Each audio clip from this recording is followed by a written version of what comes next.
Rewresmên ahenga derçûna xwendkarên Kulîja Teknîkî û Kulîja Înformatîk û Peymangeha Teknîkî ya Akrê ye.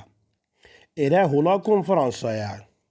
Bi piştgidariya zêdetirî hezar xwendkaran û bi berheviya Serokê Zankoa Polîteknîk ya Duhok, Profesor Arî Adil, rewresmên derçûna gera heştê û nehê yên xwendkarên Zankoa Polîteknîka Duhok û gera nozdeh û bîstê ya xwendkarên Peymangeha Teknîkî û gera sêyê û çarê yên xwendkarên Kulîja Teknîkî û Peymangeha Teknîkî ya Akrê birêve diçît. ما ایرو اف مراسم ساز کریه به برهبونا سروکا زانکا پولیتکنیک آکره و گل دامودزگی هن حکومی الدورداری آکره حدیثان ما خلات داناینه بقطابین ایکمین سر آستا بونو من ایکمین سر آست پیمانگه یا سپیدا ایکمین سر آست کلیجا تکنیکی و ایکمین سر آست کلیجا انفورماتیک حدیثان ما تکلیه کریه قطابین ایواراشی در چون ایواراشی آهنگوان مهینا سپیدا مهر دو کرینه یک آهنگ بود. Ji ber hebûna petaya koronaya sala borî, xwendkar neşiyan ahenga derçûna xwe bigerin. Lewra ev sale yên her du qunahan. Vêkira hate sazkirin.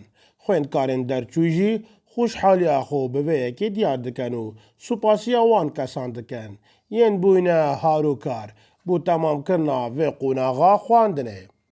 از گله دلخوشم پیروز بایا همو قطابیات کم سپاسیا که تایبت بوم مستعد معوید هل مرحله ای که تا چارت گلمه دابن گلمه ماندی بونو سپاسیا که تایبت دایگ باب خیزان خوشک و براو همو حوالا گلک سپاسیا وات کم سپاسیا حوالت خودت کاریت کم کو کاری گلمن هاری کار بون که از بشم بخوین ما و سپاسیا همو کسایت کم پیروز بایا هموت کم راستی روجك خوشة كوافروكا كمجي نام تخرج بين الفي عمري طبعا هسه كي خوشة راستی پیروز بایا همو قطابیان که نوید تخرج کنید افسالا و یت بار سپاسیا خزانه خود کم حوالت خو هر کسی که جن وشه که اخفنا که پیش گیری مکری که همشیاین خواندن خود تمام کنید. پشت در بازمون چندی سالش قناعت خواندنه یشتم با آستی خوشترین روز جیانامنده اویش سایه سری ما مستعد منید به گران کوبشه مبروکس سپاسیا که گرمش ایکی ما مستعد خود به گران کم